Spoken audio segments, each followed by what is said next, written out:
Bonsoir. Hey, comment vous allez ce soir?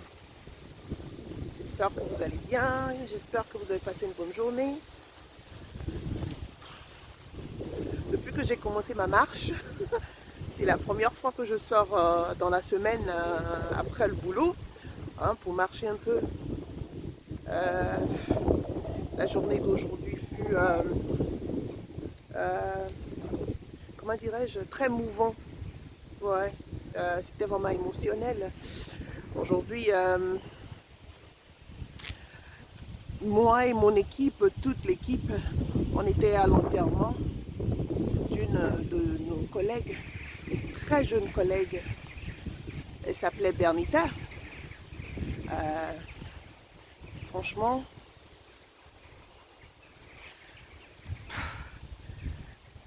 on n'arrivait pas à croire qu'effectivement, elle est partie. Elle nous a quittés comme ça.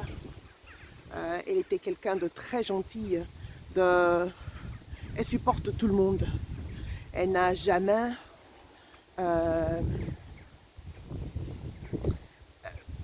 eu de raison à dire quelque chose de mauvais à propos de ses collègues. Très très gentille. Elle n'avait que 54 ans. Elle a laissé deux enfants, un garçon de 15 ans, une fille de 18 ans. Donc aujourd'hui à l'enterrement, à l'église, et puis après on était au cimetière. C'était vraiment trop quoi. Je me dis, on avait tous des questions. On se dit comment se fait-il que quelqu'un de si jeune nous a quittés si tôt comme ça. Il y a des gens qui vivent jusqu'à 90 ans, 95 ans, 96. La dernière fois, la reine, elle était morte à quoi? À 96 ans. Et notre collègue, notre ami, comme ça, partir comme ça, à cinquantaine, ça fait de la peine.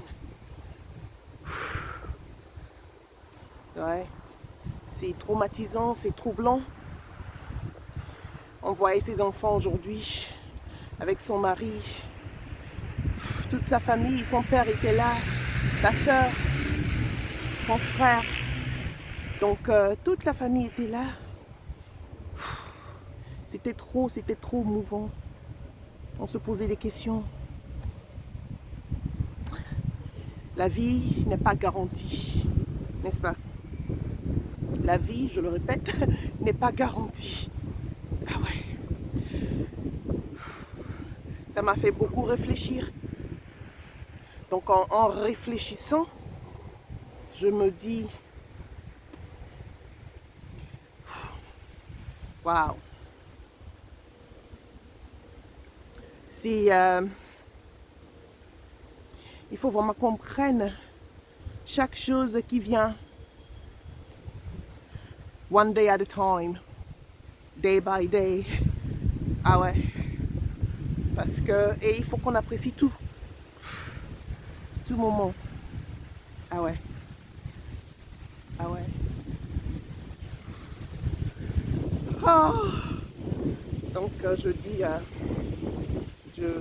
voilà, je sors, je vais réfléchir un peu. Je me balade dans un petit parc. Regardez, c'est un petit parc. Voilà, un petit parc. Et il y a une école juste là. Si vous voyez, il y a une école là.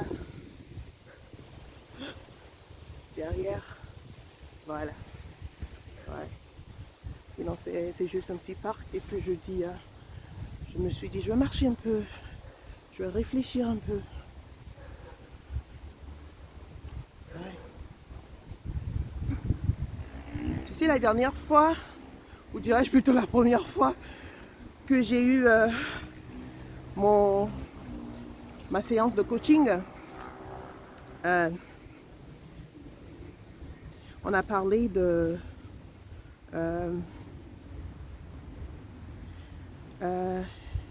comment vous dites ça en français? Trophies. like, faire une liste de ce qu'on a réalisé dans la vie, petites choses ou grandes choses, hein? Mais des choses qu'on a aboutir, on a bâtir, on a réalisé et réfléchir, ouais, à toutes ces choses-là, hein? Que ce soit des petites choses comme se réveiller le matin, hein? Aller marcher un peu, avoir la force de s'occuper des enfants, les habiller, les apprêter, tout ça. Le fait même qu'on est maman, ça déjà, le fait qu'on est en mariage, on est en mariage et on a la paix. Le fait d'avoir la santé, le fait de savoir conduire, ah, ça c'est quelque chose, hein, je vous dirai ça un jour, ah, c'est quelque chose que j'ai toujours rêvé, je me rappelle. Ah ouais, parce que quand je grandissais avec maman, ma mère ne conduit pas. Donc chaque fois, il fallait marcher depuis la maison jusqu'au bord de la route pour prendre le taxi, pour aller à l'école et tout ça. Ou alors marcher, parce qu'en école primaire, je marchais pour aller à l'école. École secondaire, je prenais un petit taxi voilà, au bord de la route. Là. Ouais. Donc quand j'ai appris à conduire et j'ai eu mon permis à l'âge de quoi? C'est 21 ans 21 ans, 22 ans par là. J'étais contente. J'étais contente. Je dis waouh, enfin la liberté totale. Je peux aller là où je veux. Je me conduis de A à Z. Ouais. Donc ça c'est une petite chose que j'ai pu arriver à faire et qui m'a toujours que j'ai toujours aimé quoi. Ouais, j'ai beaucoup aimé. J'aime toujours conduire. Ouais. Donc apprendre à nous célébrer. Ouais. Célébrer nos réalisations, célébrer des petites choses que Dieu nous permet de réussir. Ouais. Donc comme je le disais, le décès de notre collègue nous a tous bouleversés. Et voilà, il a fallu aller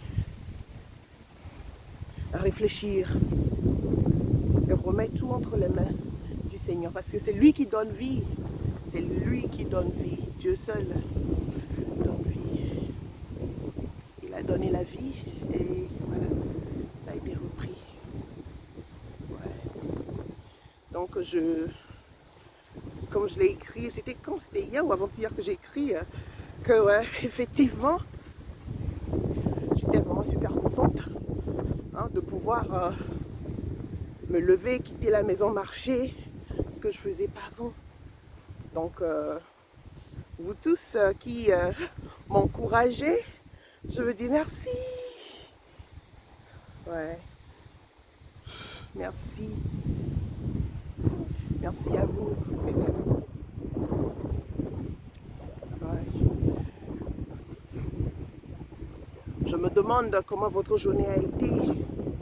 Si on vous demandait de passer un petit moment à réfléchir sur la journée. Donc, what are your highlights of the day? You know? C'est quoi votre point pic élevé aujourd'hui, hein, des choses que vous avez fait aujourd'hui, dont vous êtes super content, ou les challenges, les difficultés que vous avez parcourues aujourd'hui. Je trouve que c'est nécessaire de prendre le temps de réfléchir, prendre un petit moment, d'y penser, n'est-ce pas? Ah ouais, aujourd'hui, comme je le disais, la journée fut vraiment émotionnelle pour nous tous dans mon équipe, au fait, dans toute la mairie où je travaille. Ouais. On était tous franchement touchés, bouleversés. Et toute l'équipe, beaucoup de gens avaient été à l'église et à l'enterrement de notre collègue aujourd'hui. Ouais.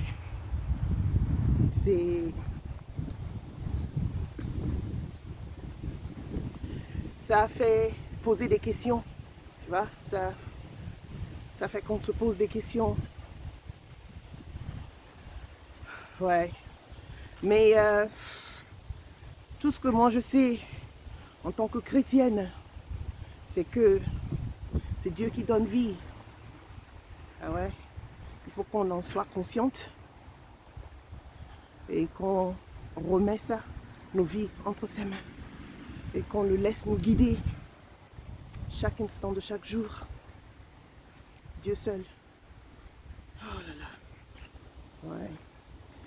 Donc, je me suis dit, je vais faire 30 minutes de marche. Ouais, je viens à peine de faire 12 minutes. Voilà. Il est là, il est quoi? Il est pratiquement 19h ici. Donc, il commence à faire noir. Ouais, il commence à faire noir. Je ne sais pas si vous voyez le coucher du soleil. Le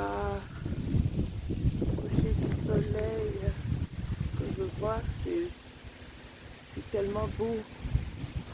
Mais j'arrive pas. I can't capture it on the vidéo. Yeah. Donc je continue ma marche. Je continue ma marche. Ouais.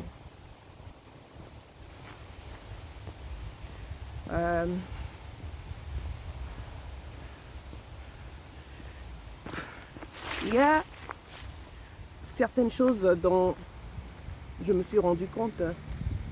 Vous savez, moi ça fait juste avril, mai, juin, juillet, août, septembre, octobre. 7 mois exactement que je me suis engagée à écrire sur les réseaux et à faire entendre ma voix sur les réseaux. Et franchement parlant, en ces 7 mois, j'ai appris pas mal de choses, beaucoup de choses. Et cette histoire de peur, la peur qui m'envahissait, cette peur-là, ça part, c'est parti. Je proclame et je déclare que je n'ai plus peur. Au nom de Jésus. Ah ouais. Donc je me lève, j'ai le courage de faire ce que je décide à faire. J'ai le courage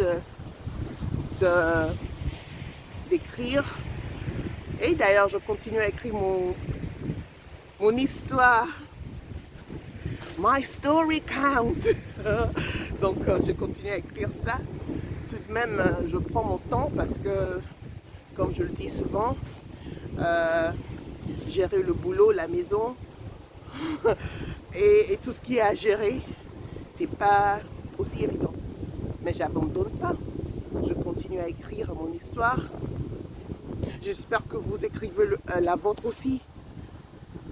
Hein? Your story count. Your story count. Votre histoire compte.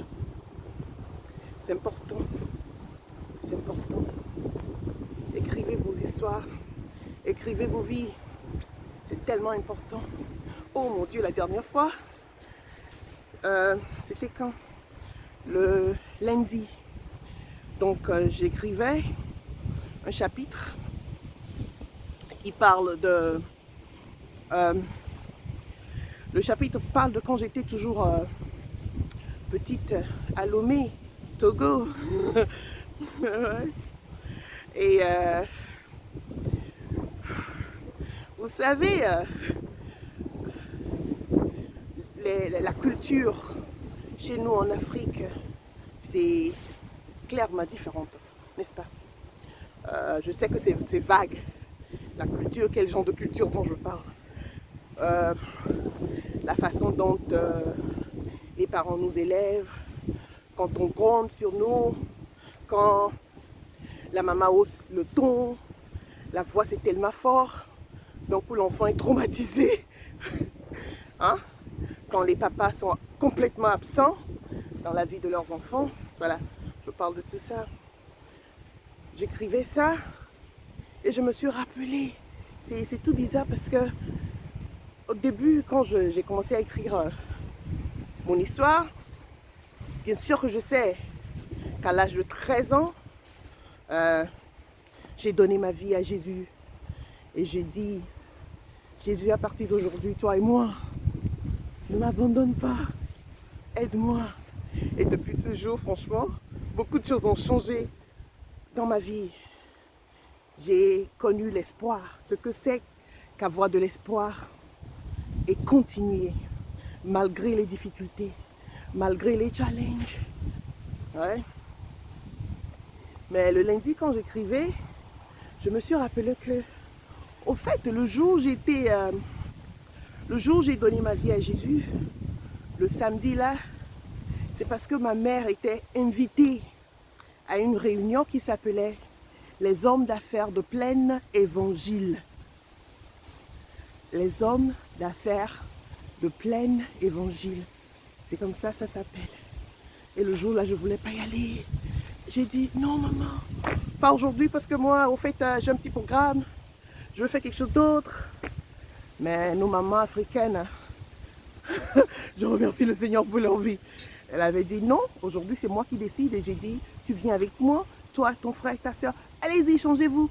On y va. Ah, qu'est-ce que j'ai pas pleuré. Je dis, non, j'ai mon programme à moi.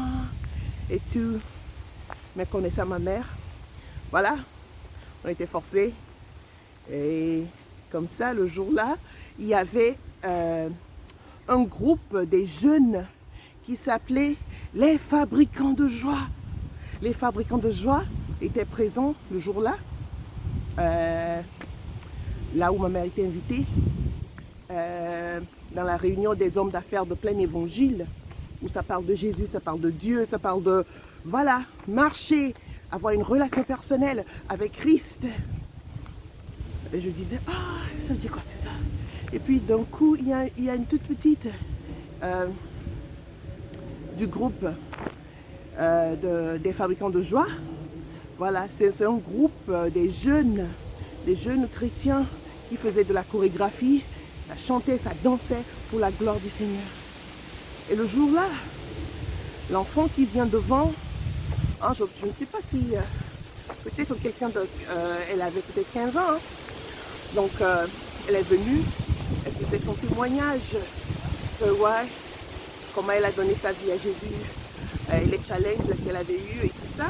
Et puis voilà, le jour-là, quand j'ai écouté le témoignage de la jeune fille, j'étais, les larmes coulaient.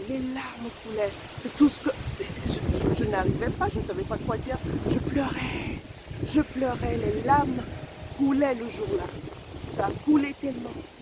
Et je sais, j'ai su en même temps que ce Jésus qui a transformé la vie de la jeune fille qui a fait son témoignage, alors ce Jésus peut aussi transformer ma vie. Et voilà. Donc lundi matin, ouh là là, donc je me rappelais de tout ça. Et ouais, ça m'a ramené, tu vois, à des années ouais, de jeunesse à Lomé, Togo. Ouais, c'était vraiment mouvant. Et je dis, waouh, ce Jésus qui m'a touché, qui a rempli le vide qu'il y avait en moi, hein? Il n'a pas changé, il peut le faire aujourd'hui encore. Hein? Il peut le faire encore, il le fait encore, pas qu'il peut le faire, il le fait encore. Je suis certaine que Jésus le fait encore. Et je sais qu'il le fait encore. Il peut le faire encore. Ça dépend de chacun de nous. Ouais. Donc c'est le chapitre que j'ai écrit le lundi. Ouh. Ça a rappelé beaucoup de souvenirs, beaucoup de choses. Oh waouh! Ce Dieu, il est merveilleux. C'est tout ce que je peux dire parce que grâce à lui, je suis toujours là aujourd'hui. Voilà, mes amis. Ce soir, comme je l'ai dit, c'était juste pour réfléchir. Réfléchir un peu. Réfléchir un peu. Ouais. J'avais besoin de ça. La journée d'aujourd'hui nous a tous, dans mon équipe, bouleversés. Ouais. Enterrer quelqu'un de si jeune, qui a laissé 2 enfants derrière elle. De jeunes enfants qui sont dans leurs 18 ans, les teenagers, 15 ans, les teenagers. Tu vois, à cet âge-là, c'est les teenagers. Bah, les enfants ont toujours besoin de leur maman, mais d'autant plus. Hein, les périodes de puberté et tout ça. Et malheureusement, elle nous a quittés comme ça.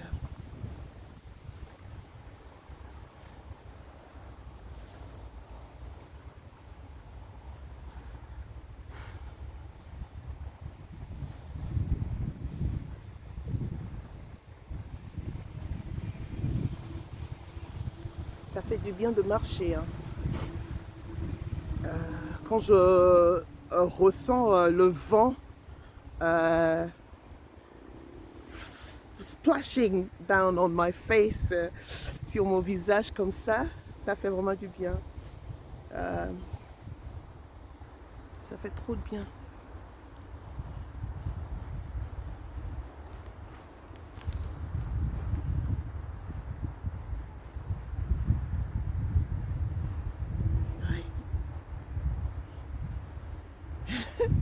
Avant, quand je marchais pas, je trouvais le fait de marcher, c'est comme une corvée. Je dis, ah, no way, I don't want to walk. Why shall I walk? No walking for me. Mais je ne savais pas que j'avais cette force en moi, cette détermination, cette capacité, cette habilité en moi. Je me limitais au fait. Oh là là, je me limitais. Mon Dieu. Je me limitais. Je me suis limitée longtemps. Mais cette année, 2022, wouh, ça a apporté beaucoup de choses, beaucoup de transformations, beaucoup de changements dans ma vie.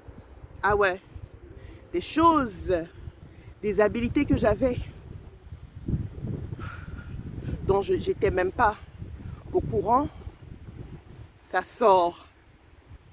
En fait, j'ai remarqué que à force de prendre de l'action, c'est-à-dire que tu fais un pas, tu découvres, tu te découvres, tu vois des choses que tu arrives à faire, des choses que tu savais même pas que tu pourrais faire avant. Waouh, ça c'est moi. Ouais. Donc, en tout cas, ce soir, j'aimerais juste vous encourager. S'il y a des choses dont vous pensez, des choses que vous planifiez, des choses auxquelles vous avez pensé des années, et à cause d'une chose ou autre, vous n'avez pas eu le courage, vous n'avez pas eu la force intérieure, vous voyez, de les réaliser. C'est le moment. Il faut commencer tout de même. Allez-y. C'est comme moi. J'ai commencé, je dis, ah non, il faut que j'y aille. Au moins, si vous commencez, vous verrez. Commencez tout de même. Commencez tout de même. Ouais. Quand on commence, ça vient. La force vient. L'habilité vient. On développe beaucoup plus de potentiel. Ah ouais. Donc, n'abandonnez pas vos projets. Allez-y, vous pouvez le faire. Allez-y, vous pouvez le faire. Je répète, Allez-y, vous pouvez le faire. Yes, you can. Yes, you can. Yes, you can. Oui, je peux. Nous pouvons le faire. Et je répète, vous pouvez le faire. Alors sur ce, je vous souhaite une bonne soirée. Je rentre.